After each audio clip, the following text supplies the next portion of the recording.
بسم الله الرحمن الرحيم. الحمد لله نحمده ونستعينه ونستغفره ونؤمن به ونتوكل عليه ونعوذ بالله من شرور أنفسنا ومن سيئات أعمالنا. من يهده الله فلا مضل له ومن يضلله فلا هادي له. ونشهد أن لا إله إلا الله وحده لا شريك له. ونشهد أن سيدنا ومولانا محمدا عبده ورسوله صلى الله تعالى عليه وعلى آله وأصحابه وأزواجه وذرياته وسلم. رب اشرح لي صدري ويسر لي أمري واحلل عقدة من لساني يفقهوا قولي. اما بعد، سب سے پہلے آپ حضرات سے گزارش ہے کہ آپ دعا فرمائیے کہ اللہ پاک کچھ کام کی بات کہنے کی توفیق عطا فرمائے، اور جو باتیں اللہ منہ سے نکلوائے اس پر بیان کرنے والے کو اور سننے والوں کو، سننے والیوں کو عمل کرنے کی سعادت عطا فرمائے۔ اس وقت جو پوزیشن ہے میری وہ بیان والی نہیں، میں تو کافی دنوں سے بیمار چل رہا ہوں، پھر ابھی میں اس میں وقت نہیں لگاؤں گا اپنی بیماری کے تذکرے میں اور اپنے تذکرے میں جیسا عام طور پر رواج ہے۔ ابھی 3 اکتوبر کو میرا آپریشن ہوا اور میں یہاں آرام کرنے کے لیے اپنی بچی کے پاس آیا، تو یہاں بھائی عبداللہ ہمارے پرانے دوستوں میں سے ہیں، اللہ ان کو اچھا رکھے۔ انہوں نے کہا کہ بھئی ہمارے وہاں کوئی دین کی باتیں ہوتی ہیں، ورکشاپ ہوتا ہے، مسئلے مسائل پوچھے جاتے ہیں اور یہ سب باتیں ہوتی ہیں، تو ہم نے کہا ٹھیک ہے ہم بھی آ جائیں گے، اللہ تعالیٰ لہو لگا کے شہیدوں میں ہمارا بھی نام لکھ دے۔ بہرحال اس وقت جو بات میں نے ابھی بیان شروع کرنے کے بعد میرے ذہن میں آئی ہے وہ آپ کے سامنے رکھا۔ دین کے میدان میں دنیا میں ہمیں بہرحال چلنا ہے۔ اگر ہم نے کلمہ پڑھا ہے لا الہ الا اللہ محمد الرسول اللہ، تو پوری دنیا کی جتنی بھی زندگی ہے 60 سال 70 سال اللہ تعالیٰ بہت زندگی عطا فرمائے، لیکن وہ زندگی نعمت ہی نعمت بنے۔ لوگ کہتے ہیں بھئی دنیا بڑی بری ہے یہاں زندہ رہنا، نہیں، دنیا بہت اچھی ہے، دنیا بہت اچھی ہے، دنیا ہی ذریعہ ہے آخرت کے اچھا بننے کا۔ ایک واقعہ سنیے، ہمارے اور آپ کے بزرگ حضرت مولانا علی میاں رحمۃ اللہ علیہ جو مفکر اسلام تھے، اور اپنے وقت کے جتنے اکابر یعنی جتنے ان کے بڑے تھے سب کے وہ محبوب تھے، اور سب لوگ ان پر ناز کیا کرتے تھے، سب چاہتے تھے۔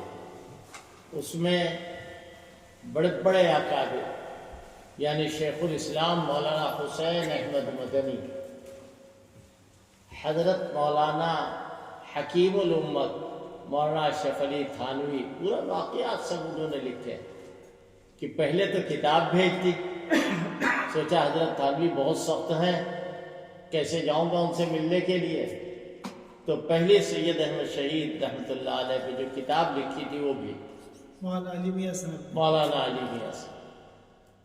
اور وہ کتاب پہنچ چکی تو ان سے ملنے کے لیے گئے تو دیکھا میز کے اوپر، تپائی کے اوپر وہ ان کی بھیجی ہوئی کتاب رکھی، حضرت مولانا علی میاں رحمۃ اللہ علیہ۔ پہنچے تو سکون مل گیا کہ بھائی مجھ سے میری کتاب تو کم سے کم حضرت کے سامنے ہے. اجنبیت اور وحشت اور الجھن دور ہو گئی کہ اتنے بڑے عالم سے کیسے ملے. معلوم بعد میں جو تبصرہ کیا ہے لمبی بات ہو جائے گی. انہوں نے جو بعد میں تبصرہ کیا کہا لوگ کہتے تھے کہ سب مجھے تو بہت نرم معلوم. یہ میں کس بات پہ عرض کر رہا ہوں؟ حضرت مولانا علی میاں محبوب الاکابر تھے،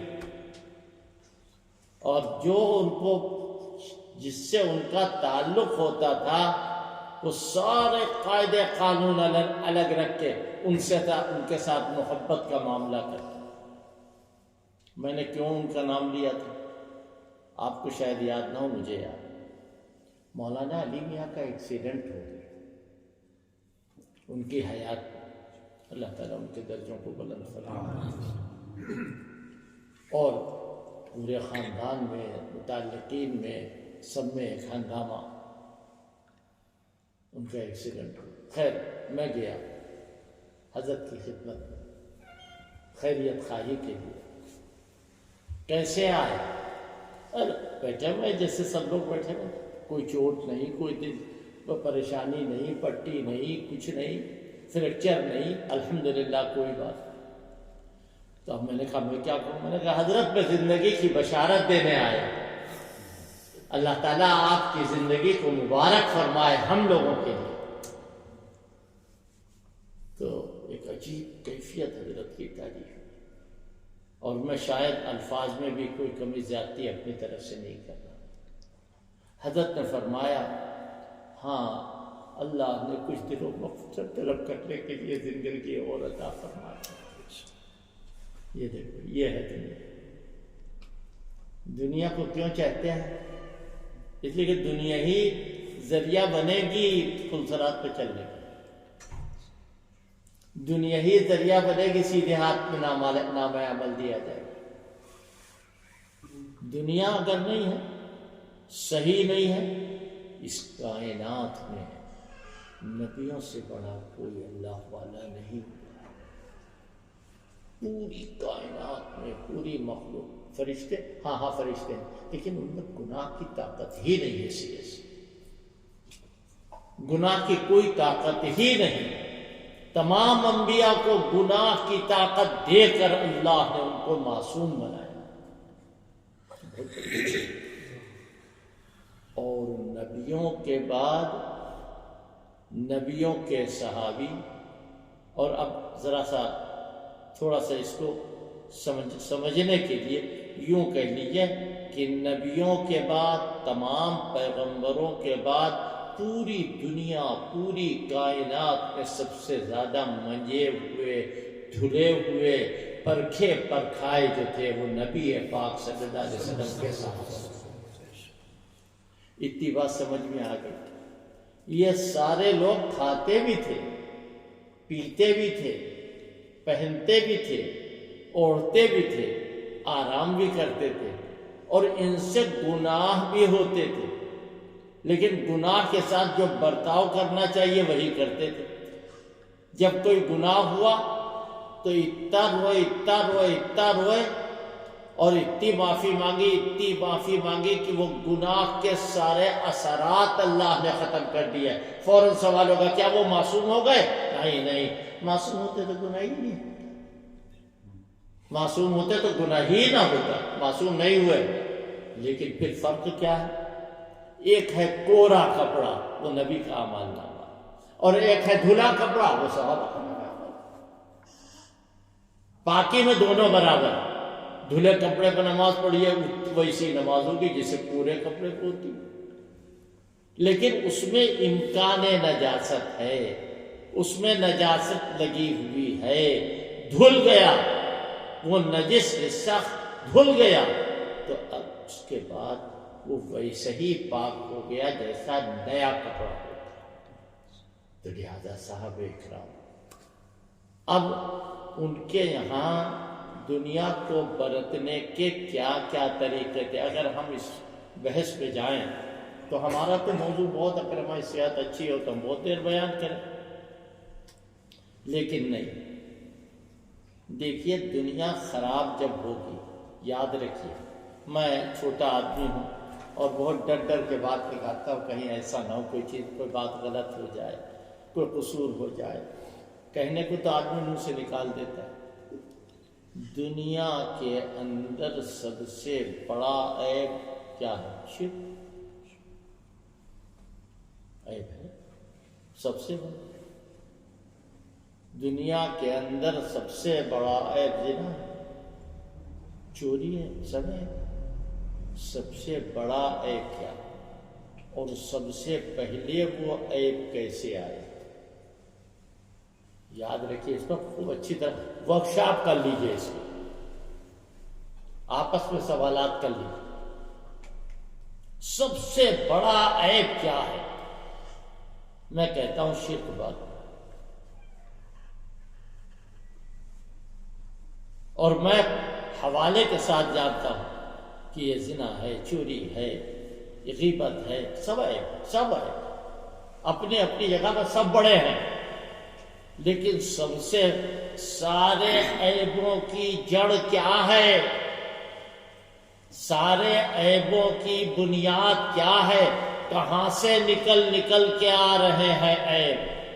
میں عیب کی بات کر رہا ہوں جو ہماری دنیا کو برباد کرتے ہیں، دنیا کی زندگی کو برباد کرتے ہیں۔ وہ سب سے بڑا عیب جو ہے وہ تکبر ہے، یاد رکھیں۔ فسجد الملائکہ، سارے فرشتوں نے سجدہ کیا الا ابلیس۔ ما منعک الا تسجد اذا امرتک، جب میں نے حکم دیا تھا کاہے نے تجھے روک لیا؟ تو نے کیوں نہیں سجدہ کیا؟ اللہ نے کئی جگہوں پہ اس مضمون کو بیان، کہیں کہا ابا واستکبر، انکار کیا، تکبر کیا۔ اللہ اکبر۔ تکبر کے نتیجے میں ساری شرارت کی جڑ کس کو بنایا گیا؟ شیطان کو بنایا گیا۔ میں اپنی طرف سے نہیں کہا، یہ ہم کو بتایا گیا، یہ ہم نے پڑھا، یہ قرآن کا موضوع ہے، ایک دو جگہ نہیں کئی جگہوں پر۔ کہ استکبار، اس کے معنی خاص کیا ہے؟ تکبر کو طلب کرنا، اہل علم جانتے ہیں، تکبر کو طلب کرنا۔ اور تکبر، اللہ بہت ناراض ہوتا ہے تکبر سے۔ ایک حدیث ہے، غالباً حدیث قدسی، کہ اللہ فرما رہا، حضرت نے فرمایا، اللہ فرما رہا کیا؟ الکبریاء ردائی، بڑائی، تکبر تو میری چادر ہے۔ اللہ فرما رہا کہ بڑائی تو میری چادر ہے۔ اللہ اوپر۔ کیا اللہ میاں کی چادر کوئی آدمی اپنانا چاہتا ہے؟ آپ بتائیے، اگر کوئی حضور کے ختم نبوت کے تاج کے سامنے سینہ ٹھوک کر کے کھڑا ہو جائے تو اس وقت دنیا کا سب سے بڑا مجرم یہ ہے۔ کیوں؟ تاج و تخت ختم نبوت یہ حضور کا ہے، حضور کا ہے ختم نبوت۔ اگر اس پر کوئی آدمی حملہ آور کرے گا تو ہم اس پر حملہ کریں گے۔ کیوں؟ حضور کے تاج۔ اور اللہ کیا کہہ رہا ہے؟ الکبریاء ردائی، کہ بڑائی تو میری چادر۔ اللہ کوئی سردی آتا ہے جو چادر اوڑھتا ہے؟ اللہ کو کیا کوئی گرمی سردی لگتی ہے؟ یہ بول میں کہا جا رہا ہے کہ جس کی چادر ہے اس کی چادر کو کوئی کھینچے گا تو اس کی نظروں میں اس سے زیادہ برا کوئی نہیں۔ شیطان برباد ہوا۔ کیا کہا تھا ابو لہب، ابو جہل؟ بدر میں جب لڑائی ہوئی تو اس موقع پر دو لڑکے، کوئی 17 سال کی عمر رہی ہو، 16 17 15 16 اسی طرح لڑکے بالکل، حضرت عبد الرحمن ابن عوف رضی اللہ عنہ کھڑے ہوئے اور وہ آئے ان کے پاس دونوں لڑکے آئے اور ایک لڑکا دوسرے لڑکے سے چھپا کے کان میں کہنے لگا، اور کیا کہا؟ وہ ابو جہل کہاں پر؟ بیٹے تمہیں کیا کام ہے اس سے؟ کہا چپکے سے چھپا کے کہیں دوسرے میں سے کہا میں نے سنا ہے میرے آقا کو بلند، اور یہ کہتے کہتے دیکھا غیرت سے اس کا چہرہ تمام لال ہو گیا۔ دیکھو وہ کلگی لگائے ہوئے وہ گھوڑے پر سوار ہے، وہ دیکھو ابھی اوپر چڑھا، اب یہ نیچے آ رہا ہے۔ اب یہ کہنا تھا کہ شکار پر دیر میں جھپٹے گا، وہ پہلے ہی جھپٹ گیا۔ اور جلدی سے دوسرا آیا، اس نے بھی یہی کہا بیٹے رک جاؤ بھتیجے، رکو ہم تمہارے ساتھ چلتے ہیں۔ وہ کہاں رکنے والے، اور ذرا دیر میں معاملہ تمام ہو۔ اب دونوں آپس میں لڑ رہے، 15 سال 17 سال 16 سال کی عمر ہی کیا، ہم نے مارا، اگر ہم نے مارا حضرت سے فیصلہ کرو۔ حضرت نبی کریم صلی اللہ علیہ وسلم کی خدمت میں حاضر ہوئے اور عرض کیا۔ وہ کہنے لگا ہم نے مارا، معاذ نے کہا، معاویہ نے کہا ہم نے مارا۔ آپ یقیناً اس وقت مسکرائے ہوں گے، میرے پاس کوئی سند نہیں ہے مسکرائے، لیکن بچوں کو دیکھ کے آپ نے فرمایا، اور یہ معلوم ہے یہ ایک بچے کی پورا بازو جو ہے وہ کٹ گیا تھا، ذرا سا رشتہ باقی رہا تھا، مگر وہ تلوار چلانے میں خلل آ رہا، پیر کے نیچے پکڑ کے چٹکا۔ آہا کیسا مزہ آیا ہوگا۔ میں سچ کہتا ہوں مجاہد کو کہیں تکلیف ہوتی ہے، ورنہ جہاد کا نام ہی ختم ہے، ورنہ جہاد ختم ہی ہو جائے دنیا سے۔ خلاصہ یہ کہ حضرت نے فرمایا تم نے اپنی تلوار سے اس کا خون تو نہیں پوچھا؟ کہہ لگے نہیں۔ فرمایا لاؤ۔ آپ نے تلوار ہاتھ میں اور ناک کے قریب لے گئے، واپس کہا تم دونوں نے اس کا کام تمام کیا، فیصلہ ہو گیا، دونوں مطمئن ہو گئے اپنی جگہ۔ ابو جہل پڑا ہوا ہے، جان ہے ابھی۔ اخیر میں جب لڑائی ختم ہو گئی تو ایک صحابی غالباً حضرت عبداللہ ابن مسعود ہے یا اور کوئی صحابی، جی عبداللہ ابن مسعود خیر، تو وہ گئے تو ابو جہل نے کہا ہمیں معلوم ہے تم سر کاٹو گے ہمارے۔ کہا ہاں ہم تو کاٹیں گے۔ تو کہا ذرا سا سینے کے اوپر سے کاٹنا، وہی چیز جو شیطان نے دیا، تاکہ جب رکھا جائے سر تو سرداروں کا سر معلوم، سرداروں کا سر پر معلوم ہو۔ لہذا ایسی صورت میں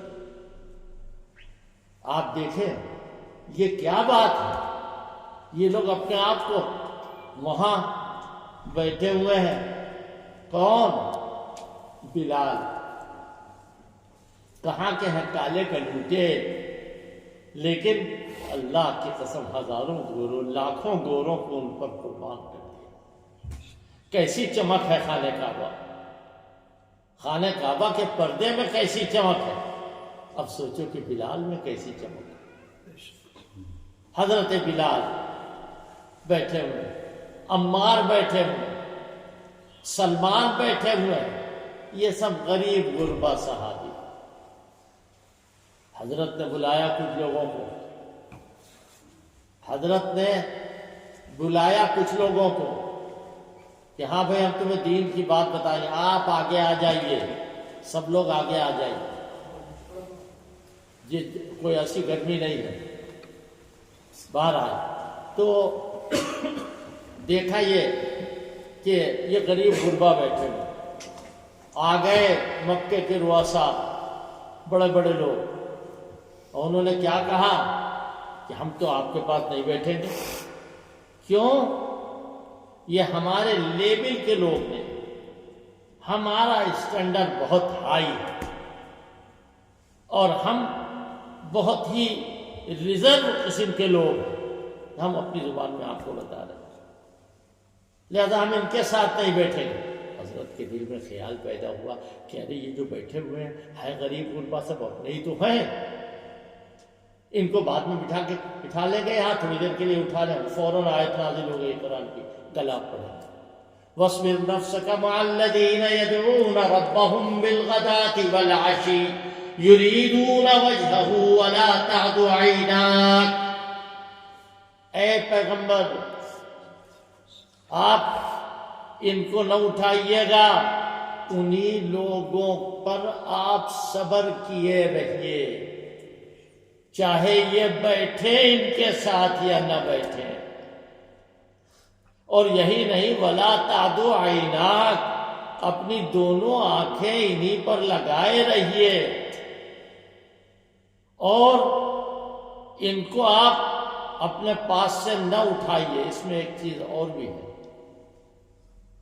ترید زینت الحیات الدنیا، آپ دنیا کی زیب و زینت کے خیال آنے لگے تھے، لیکن ان کو آپ نہ اٹھائیے۔ اللہ اکبر، حضرت سے بات ہو رہی ہے، ایک اور صحابی حضرت کے پاس آئے اور حضرت بات فرما رہے تھے غیر مسلموں سے، مگر وہ بیچارے نابینا تھے، ٹٹولتے ٹٹالتے کسی نہ کسی طرح پہنچے، گرتے پڑتے، اور وہ کیا، وہ آگے بڑھتے چلے جا رہے ہیں، نہ داد نہ فریاد، آگے بڑھتے چلے جا رہے ہیں۔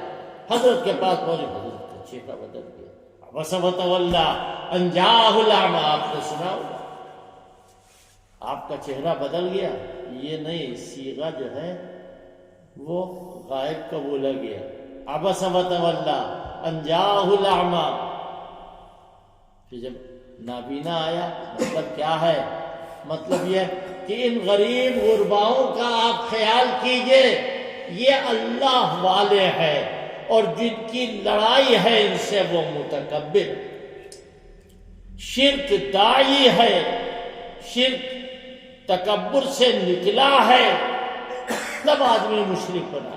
اور تکبر کے ساتھ جتنی بڑی عبادت ہوگی اتنا ہی بڑا تکبر بھی ہوگا، یاد رکھیں۔ ریاکاری بھی تکبر ہے۔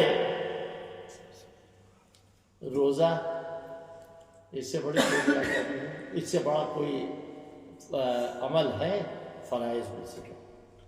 لیکن جتنی ریاکاری روزے کے اندر ہے اور کسی چیز کے اندر ہے، یعنی روزہ رکھنے والا تھوڑی ریاکار ہے۔ جتنا امکان دکھاوے کا، تکبر کا روزے میں ہے، اتنا امکان دوسری عبادت ہے۔ گھر پہ بیٹھے کھا رہے ہیں، باہر نکلے منہ کو پوچھ پاچھ کر السلام علیکم ورحمۃ اللہ، آج بہت پیاس لگ رہی ہے، سبحان اللہ سبحان اللہ۔ کیا کر رہے ہیں آپ؟ یہ ریاکاری ہے، یہ بھی تکبر۔ نمازیں گھر پر پڑھیں گے تو بس، اور اگر دو چار مریدوں کے سامنے پڑھ رہے ہیں تو بھی بڑی لمبی نماز، اللہ اکبر۔ کیوں؟ کس کے لیے؟ اگر مریدوں کے لیے نماز پڑھ رہے ہو تو تم شرک کے دروازے پر کھڑے ہو۔ اللہ تعالی ہماری آپ کی سب کی حفاظت فرمائے۔ معاملات بہت زیادہ خراب، بہت زیادہ خراب۔ اپنی اجتماعیت دین کے اعتبار سے پیدا کرو۔ اجتماعیت، صحابہ اکرام بالکل اوریجنل ہر جگہ کے، جو بات کہیں گے وہ بالکل اوریجنل ہی اوریجنل ہو، ریاکاری نہیں۔ مجھے ایک واقعہ یاد آیا، آپ کا سنا ہوا، حضرت فاروق اعظم، پوری کائنات میں حضرت کے بعد دوسرا نمبر، پہلا نمبر تو صدیق اکبر کا اور دوسرا نمبر فاروق اعظم، حضرت کے بعد حضور نبی کریم صلی اللہ علیہ وسلم۔ تمام انبیاء کے بعد، یا یوں کہیے نبیوں کے بعد پہلا نمبر صدیق اکبر کا اور دوسرا نمبر فاروق اعظم۔ اور ان کے جو فضائل ہیں ان میں ایک بہت بڑی فضیلت یہ بھی ہے کہ حضور پاک صلی اللہ علیہ وسلم، دو باتیں عرض کریں۔ حضرت حضور نے فرمایا، لو کان بعدی نبی لکان عمر، اگر میرے بعد کوئی نبی ہوتا تو امت ہوتا۔ کوئی کسی کو نبی بننا ہوتا ہے ہی نہیں تو عمر بھی نہیں، عمر ہوتے۔ اور دوسری بات یہ کہ حضرت نے فرمایا کہ آسمان پر میں نے اپنی دونوں آنکھوں سے عمر کا گھر بنا دیکھا۔ وہ گھر ہوگا، ارے وہ کتنا بڑا محل ہوگا، دوحہ کا اتنا بڑا ہوگا، آس پاس کے ملکوں کو بلا لے اتنا بڑا ہوگا، کوئی خیال نہیں۔ لا عین رأت ولا اذن سمعت، جنت کی نعمتوں کو کون دیکھ سکتا، کیسا قیاس کرو گے، کیسا؟ لیکن حضور نے فرمایا، ہمارا تو ایمان ہے کہ حضرت نے دیکھا، اور حضرت نے فرمایا عمر میرا جی چاہا کہ میں اندر سے جا کے دیکھوں۔ پھر تو فاروق اعظم کو پوری رات سونا چاہیے تھا، حضور کا دیکھا ہوا کہاں غلط ہوگا، تہجد کی نماز جتنا پڑھنے تو پڑھ لیں۔ ایسا کچھ نہیں ہے، ایسا کچھ نہیں ہے۔ حضرت عمر کیا فرماتے ہیں، اپنی مہر پر لکھوایا کیا، کفا بالموت واعظا یا عمر، اے عمر تجھے نصیحت کرنے کے لیے موت کافی، تیری زبان بھی نہیں ہلے گی، تیرے دیدے بھی نہیں چلے گے، تیرے قدم بھی نہیں آگے بڑھیں گے، تو سوچ نہیں پائے گا، تو کہہ نہیں پائے گا، تیری بادشاہت بھی، آدھی دنیا پر تیرا جھنڈا لہرا رہا ہے، سب ختم۔ حضرت فاروق اعظم کا حال آپ نے سنا، اب ان کے سچ مچ خنجر لگا اور وہ گرے نماز کی حالت میں۔ حضرت فاروق اعظم دعا بھی پہلے سے مانگ رہے تھے کہ اللہ میاں ہمیں مدینے میں موت آئے اور آپ کے راستے میں آئے۔ اللہ میں نے کیا کہا، عمر مدینہ نہیں، ہم تمہیں جانے مدینہ میں موت دے۔ بتاؤ، جہاں ریاض الجنہ وہیں تو کھڑے ہوئے ہوں گے حضور کے محراب میں، آپ کا دیکھا سب کا دیکھا ہوا، وہیں پڑھے جانے مدینہ، آنے مدینہ، شان مدینہ، جو کہہ لو۔ دعا کرے اللہم ارزقنی شہادتا فی سبیلک واجعل موتی ببلد رسولک، اے اللہ مجھے اپنے راستے میں شہادت عطا فرما، اور میری موت، میری شہادت کا واقعہ مدینے میں ہو۔ حضرت عمر سوچتے اتنی بڑی میری حکومت ہے، کس میں ہمت ہے جو مدینے میں آ کر کے مجھے قتل کرے گا۔ دعا کر رہے ہیں، کیسے پوری ہوگی دعا یہ بھی نہیں سوچ رہے، دعا کر رہے ہیں، چاہتے ہیں شہادت۔ شہید سے پوچھو، زنانے لوگ جو ہیں وہ شہادت کو نہیں جانتے، وہ ان کو ٹائم پر بھروسہ ہے، اور شہید کو اللہ کے انعام پر بھروسہ ہے۔ یہ ٹائم کیا چیز ہوتی ہے، یہ جہاز کیا چیز ہوتی ہے؟ آج تو کچھ ہو رہا مسلمانوں کے خلاف، اگر پہاڑ روتا تو اس کے آنسو نکلتے، اگر درختوں کو اللہ رونے کی قوت دیتے سارے درخت بھیگ چکے، معصوم بے گناہ بچے ابھی پیدا ہوئے، ان کو بموں سے مارا جا رہا ہے، انسانیت کے ٹکڑے ٹکڑے کیے جا رہے ہیں۔ اے اللہ کے بندو ان کی مدد کرو، اور سب سے بڑی مدد یہ ہے کہ اللہ کے سامنے سجدے میں گر جاؤ اور کہو اے اللہ تیرے بنائے ہوئے انسانوں کا مسئلہ ہے، کلمہ پڑھنے کی وجہ سے یہ مارے جا رہے ہیں، یہ اسلام کے خلاف ہو رہا ہے۔ اور جو ممالک ماشاء اللہ ثم ماشاء اللہ آپ جہاں بیٹھے ہوئے ہیں، اس کا شمار جو ہے وہ اچھائی کے خانے میں ہے۔ میں زیادہ کچھ اس کے سلسلے میں اپنا موضوع سے ہٹ جاؤں گا، اگر کہوں گا صرف اتنا بتانا چاہتا ہوں کہ اللہ کی طرف رجوع ہو جاؤ اور قصور کو دور کرو،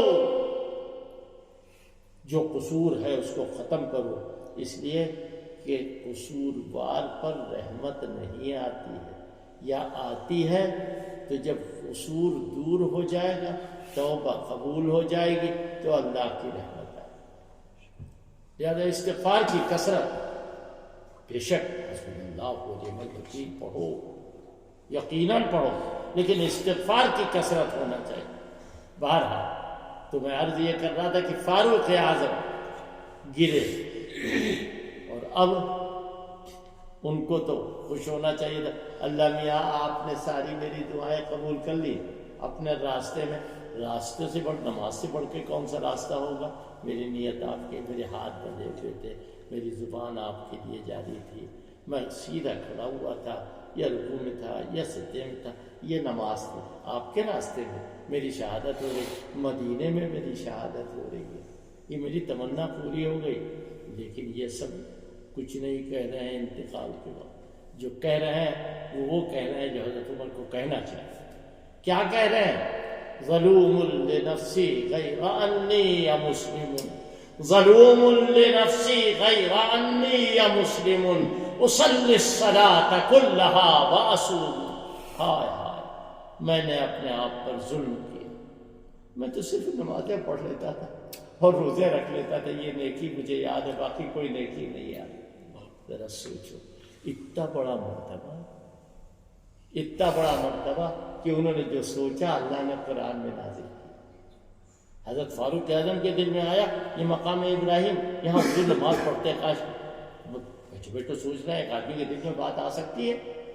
وہ نبی نہیں ہے، ان پر فرشتے نہیں آتے ہیں، اللہ کے بندے ہیں، نبی کے غلام ہیں، نبی کے صحابی ہیں۔ جیسے ہی دل میں خیال آیا اللہ نے جبریل کو بھیجا، کیا کہا؟ اتخذوا من مقام ابراہیم مصلی۔ کیوں؟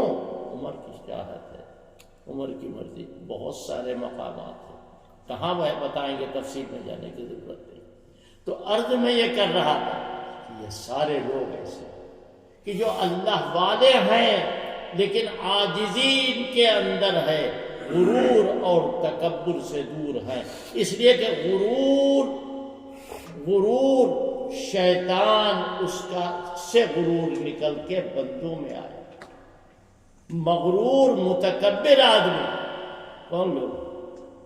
وہ ہیں جو شیطان والے، ہمارے پاس یہ ہے، ہمارے پاس وہ ہے، ہمارے پاس یہ کچھ نہیں۔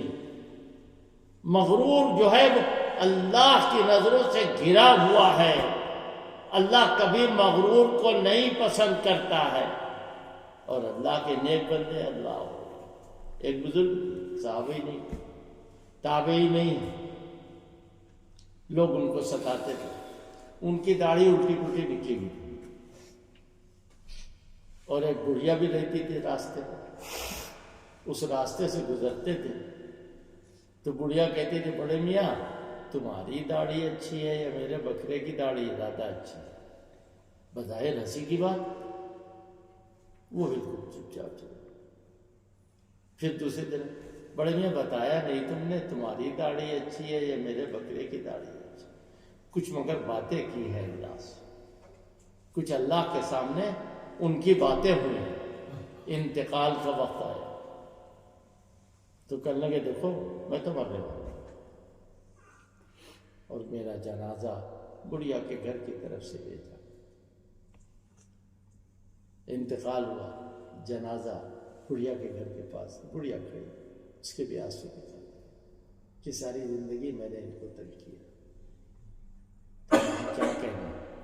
کفن پہ لیٹے ہوئے ہیں، چارپائی پر لیٹے ہوئے ہیں، وہاں سے آواز آ رہی، بڑی بھی تمہارے بکرے کی داڑھی کی اللہ نے کوئی قدر نہیں کی، میری داڑھی کی اللہ نے قدر کی۔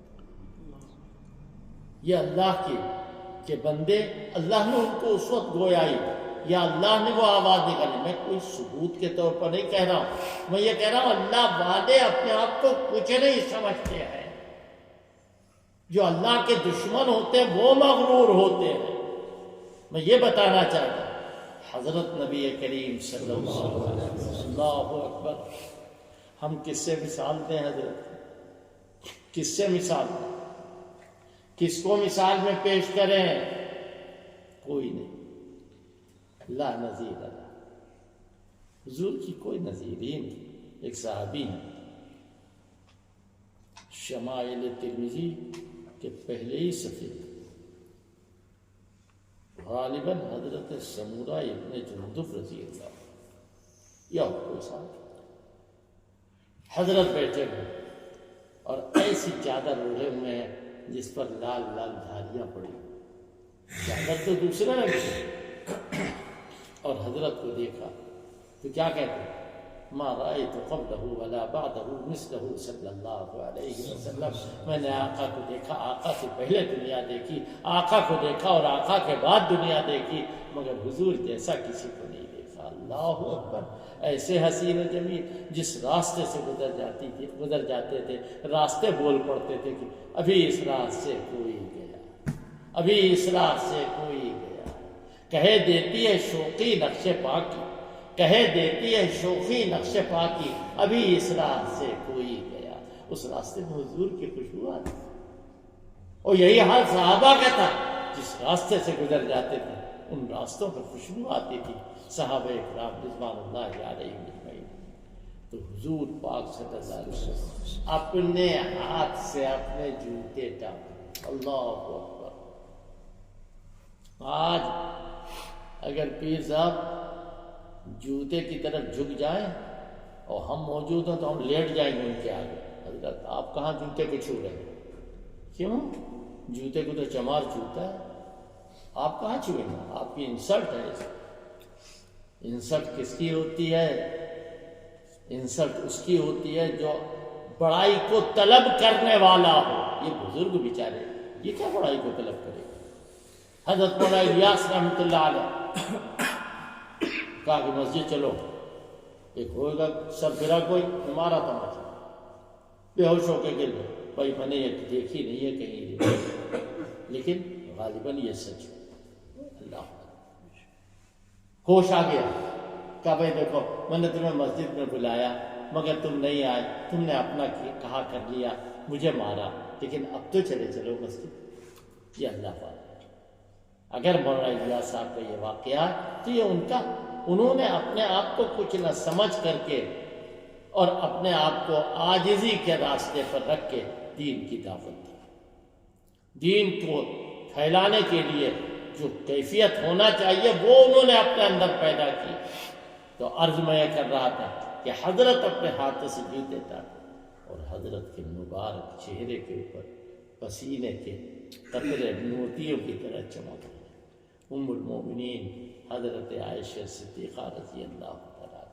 اماں کہو انہیں، اگر اماں کہو گے تو فوراً مومن ہو جاؤ، اور اگر کوئی اماں نہ کہے تو جیسے ہی ایسے نکلا کہ ہماری اماں نہیں ہے، ایمان چلا گیا، ایمان ختم ہو جائے گا. حضرت عائشہ کا فرزند مومن ہو. حضرت عائشہ صدیقہ بیٹھی دیکھ، اور دیکھنے کے بعد بہت خوش ہو رہی. جب حضور جوتے ٹانگ چکے یا جو بھی کر رہے تھے، چپل جوتا جو بھی، تو حضرت عائشہ صدیقہ، حضرت آج آپ بہت اچھے لگ رہے ہیں. اللہ پاک کی قسم حضرت عائشہ کے علاوہ کوئی دوسری عورت یہ کہہ نہیں سکتی ہے حضرت آج آپ بہت اچھے لگ رہے ہیں. اور فوراً شعر کہا، وَلَوْ سَمِعُوا فِي مِصْرَ أَوْصَافَ خَدِّهِ وَلَوْ سَمِعُوا فِي مِصْرَ أَوْصَافَ خَدِّهِ لَمَا بَذَلُوا فِي صَوْمِ يُوسُفَ مِن نَقْدِهِ. کہ اگر مصر والے آپ کا رخ انور دیکھ لیتے تو یوسف کی خریداری پر کوئی نقدی خرچ نہ کرتا، پیسہ نہ خرچ کرتا. اور لُعَامَا زُلَيْخَا لَوْ رَأَيْنَ جَبِينَهُ لُعَامَا زُلَيْخَا لَوْ رَأَيْنَ جَبِينَهُ لَآثَرْنَ بِالْقَطْعِ الْقُلُوبِ عَلَى الْأَيْدِي.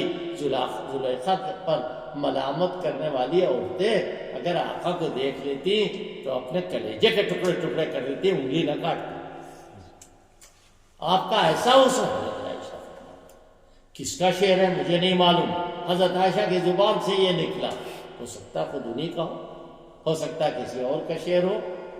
تو یہ حضرت کے شان میں یہ بات ہے. اور حضرت کیا کر رہے ہیں؟ عاجزی کا یہ عالم. امام الانبیاء، نبی الانبیاء، رسول الرسول، رحمت للعالمین، اپنے ہاتھ سے. میرے بھائی جس دنیا میں نیچا بنتا ہے اللہ اس کو اونچا فرماتا ہے. اللہ کیا، میں نے اس وقت یہ سوچا بیان کرنے کے بیچ میں کہ جو تمام عیبوں کی جڑ ہے وہ میں آپ کے سامنے رکھوں. آگے آپ خود فیصلہ کریں، آگے آپ خود فیصلہ کریں گے. تمام عیبوں کی جڑ جو ہے وہ غرور ہے، تکبر. اگر کسی سے دل کے اندر بعد ہو، بعد کہہ رہا ہوں، نفرت نہیں کر رہا، مومن سے نفرت جائز ہی نہیں، نفرت صاحب ایمان میں نہیں ہونا چاہیے، تو آپ اس کے لیے کم سے کم دعا کریں۔ ہم بھی اوصیکم بنفسی اولا، سب سے پہلے میں اپنے آپ کو کہتا ہوں کہ ہمیں دعا کرنا چاہیے، دھیرے دھیرے دھیرے دھیرے اللہ تعالیٰ نفرت کو دور کر دے گا، اور جس سے نفرت ہے اگر وہ ملے تو ہم کہیں تم فلاں کے لیے دعا کرو، بعد اگر ہے۔ دیکھو بس ایک قصہ سنا دوں، بات ختم۔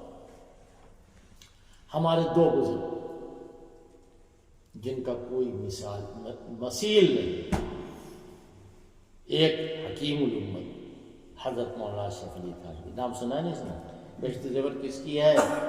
حضرت تھانوی۔ اور دوسرے مجاہد آزادی شیخ الاسلام مولانا حسین احمد مدنی۔ دونوں بزرگ سمجھے سمجھائے نا، وہ بتانا تو نہیں ہے، شیخ الاسلام کا جب نام آتا ہے تو مولانا حسین احمد فوراً یاد آ جاتا ہے۔ عجیب معاملہ، حضرت شیخ الاسلام اور مولانا مدنی، ان دونوں بزرگوں میں ایک مسئلے پر بہت زیادہ دوری تھی، میں دوری کہہ رہا ہوں، لڑائی نہیں کہہ رہا ہوں، بعد تھی۔ کاہے پر؟ انگریزوں کو بھگایا تو جائے، یہ دونوں چاہتے ہیں، حضرت تھانوی بھی چاہتے ہیں، حضرت مدنی بھی، لیکن طریقہ کار وہ نہیں ہونا چاہیے جو مولانا حسین احمد کا ہے، یہ حضرت تھانوی کا بات ہے۔ اور وہ کہتے تھے نہیں، یہ تدبیر کے درجے میں ہے، نفع جو ملے گا وہ وہی ہوگا جو حضرت تھانوی فرماتے ہیں، دونوں باتیں ہوں۔ اچھا، اب جب یہ حالات ہیں تو نہ وہاں ان کو جانا چاہیے نہ ان کو آنا چاہیے۔ حضرت تھانوی کے آپ پہنچے پڑھے ہوئے کون؟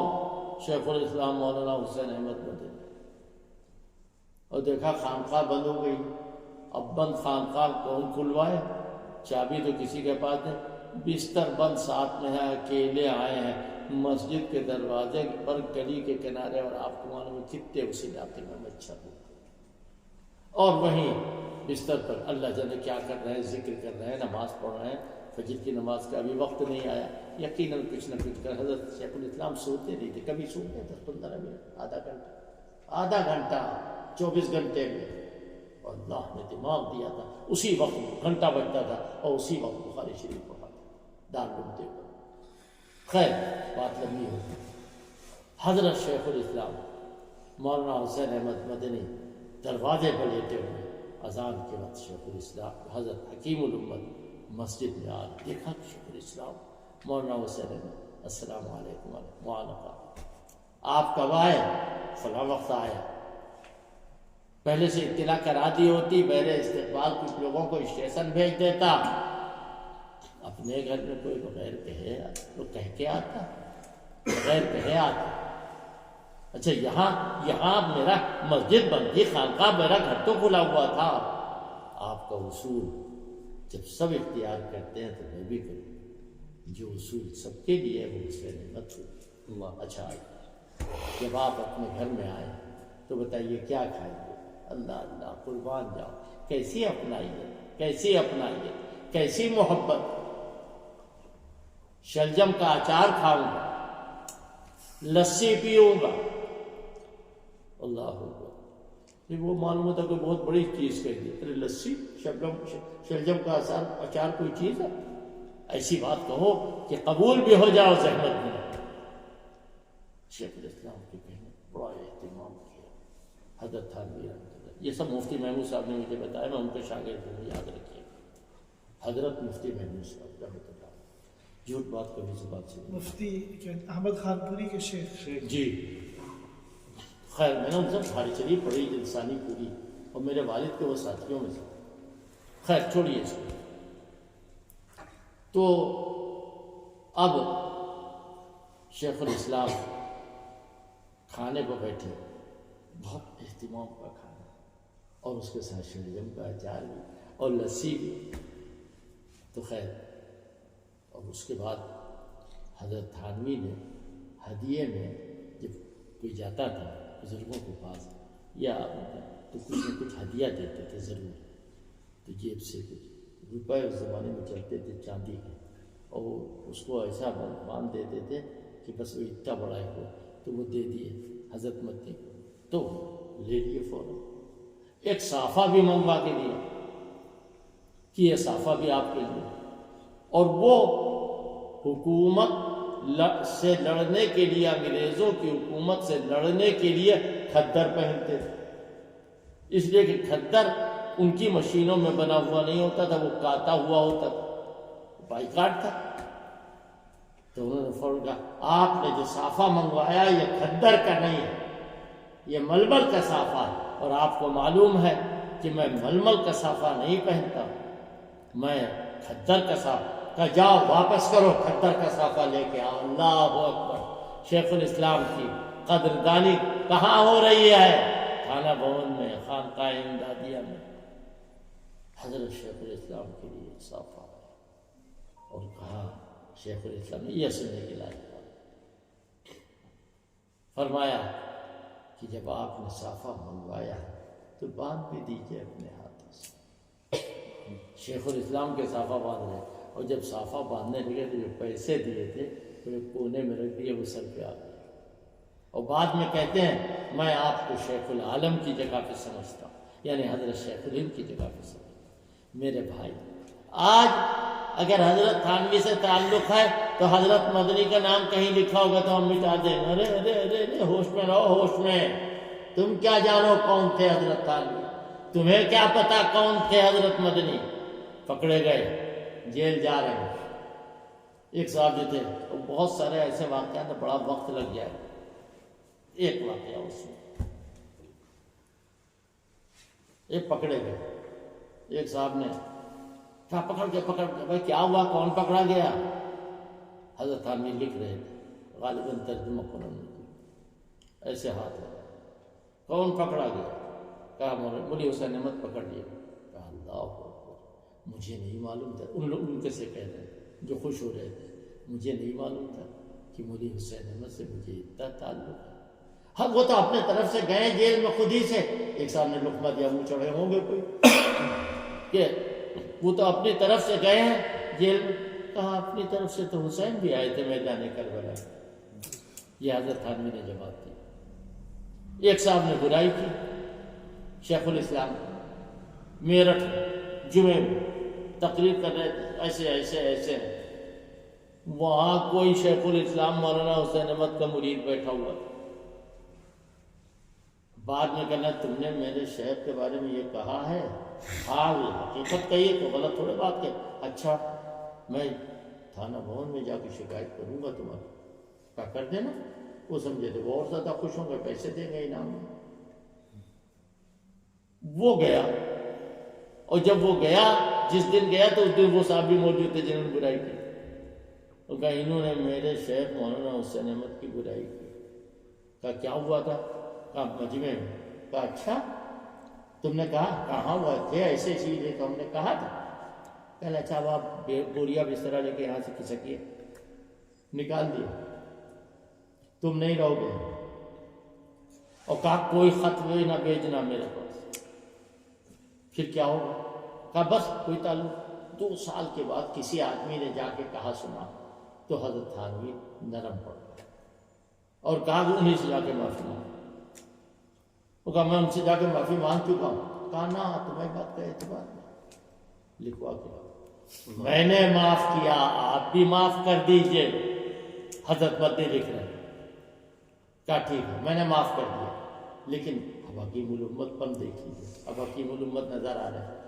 کہا سنو تمہارے مرض کا علاج یہ ہے کہ 1 مہینے تک روزانہ ہر نماز کے بعد تم کہو اے لوگوں میں جھوٹا ہوں، حضرت مدنی سچے ہے۔ ہر نماز کے بعد جا السلام علیکم ورحمۃ اللہ، السلام علیکم ورحمۃ اللہ، یہ کہا اے لوگوں میں جھوٹا ہوں، حضرت مدنی سچے۔ اس آدمی کا بھی بڑا کمال ہے، جس آدمی نے اس کو کیا۔ یہ واقعہ بھی حضرت مفتی محمود صاحب رحمۃ اللہ علیہ کو سنایا۔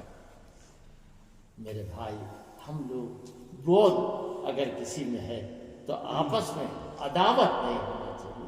دوری ہونے میں کوئی بات، اختلاف رائے میں کوئی حرج نہیں، عداوت نہیں. ہم ایمان والوں کے ساتھ عداوت رکھ کر کے دنیا میں نہیں. لہذا اب وہیں پہ آ جائیے شروع میں جو بات، دنیا بہت بڑی چیز ہے. یہاں جو سجدہ کرے گا عرش اعظم کے سامنے وہ سجدہ کر لے گا، اور جو یہاں سجدہ نہیں کرے گا یوم یدعون الی السجود وہم سالمون، تو اس کی پیٹھ اکڑ جائے گی، وہ سجدہ نہیں کر پائے گا.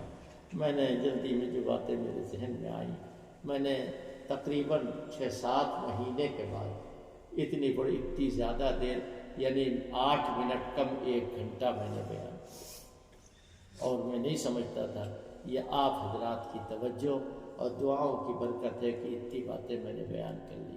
میں نہیں کہتا ہوں کہ میں بیان یقیناً کر لیتا ہوں تھوڑا بہت جو کچھ بھی ہوتا ہے، لیکن میں اس قریب 1.5 سال سے بیمار ہوں، اور آج کل شدید کمزوری کی حالت میں. میں نے بتایا کہ میں یہاں آرام کرنے کے لیے آیا ہوں، کوئی پروگرام نہیں، کچھ نہیں. اگر کہیں جانا آنا ہوا، کوئی بات ہوئی تو چلے گئے وہاں 10-5 منٹ، آدھا گھنٹہ، 1 گھنٹہ کچھ کہہ دیا. بہرحال آپ حضرات سے دعا کی درخواست ہے، میرے لیے بھی اور سب کے لیے. Thanks for watching. Don't forget to like, comment, share and subscribe to Al Wahid channel.